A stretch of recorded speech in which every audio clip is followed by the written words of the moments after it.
সারা রাত্র হয় হচ্ছে কিনা মঙ্গলবার রাত্রে থেকে বিকালে থেকে শুরু হয়, সারা রাত্র হয়, পরের দিন সকাল 10টা পর্যন্ত হয়। দূর দূরান্ত থেকে পাইকার আসে মাল কিনতে।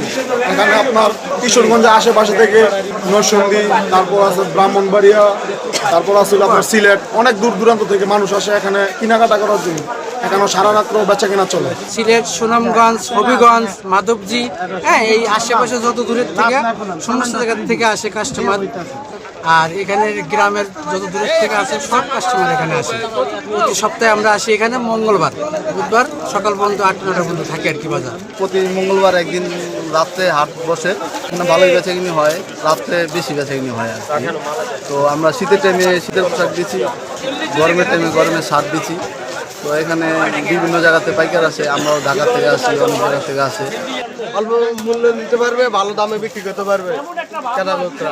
জ্যাকেট, গেঞ্জি, তারপর আপনার শার্ট, পায়জামা, সব ধরনের মাল নিতেছে। প্রতি সপ্তাহে কন্টিনিউ মাল দিয়েছে। আমাদের টাকা কিনে অনেক দূর লাগে, আমার বরফের থেকে কৃষক দেওয়া 20 টাকা ভালো লাগে। সানশাইন আটা ময়দা সুজি, ভালোবাসায় তৈরি। আমাদের বাড়ি হলো নরসিংদী থেকে বড়বাসী। মালের জন্য শীতের মাল কিনা যায়, বিভিন্ন ধরনের আইটেমের মাল পাওয়া যায়। এখানে মনে করেন আমরা যে মূল্যের যেই মূল্য পাই, এই মূল্যটাই আমরা নিয়ে আসি।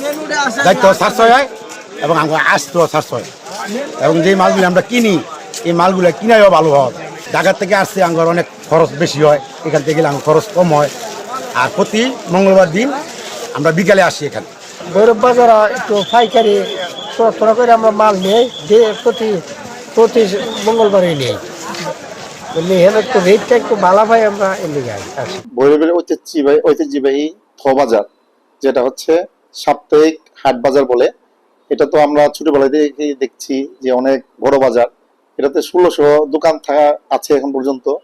প্রতি সপ্তাহে 5 থেকে 6 কোটি টাকা লেনদেন হয়, অনেক বেশি বিক্রি হয়। এই বিক্রির যারা ব্যবসায়ী আসে, তারা দেখা গেছে যে বিভিন্ন সময় চুরি ছিনতাইয়ের ঘটনা ঘটে। এই বাজারটাকে নিশ্চিন্তে যাতে ব্যবসায়ীরা আসতে পারে এবং নিশ্চিন্তে ব্যবসা বাণিজ্য করতে পারে, এবং ব্যবসা বাণিজ্য করে তাদের টাকাটা বাড়িতে যাতে নিয়ে নিতে পারে, সেই ব্যবস্থা করতে হবে। এই ব্যবস্থা করলে আমাদের বাজারটা, যে 3 যুগের বাজারটা ছিল, এটা আরো বড় বাজার হিসাবে 10টি জেলার মধ্যে এখনো এটার প্রসার আছে, এবং এটা জানে ভৈরব বাজার সম্পর্কে আরো বেশি পরিধি বাড়বে।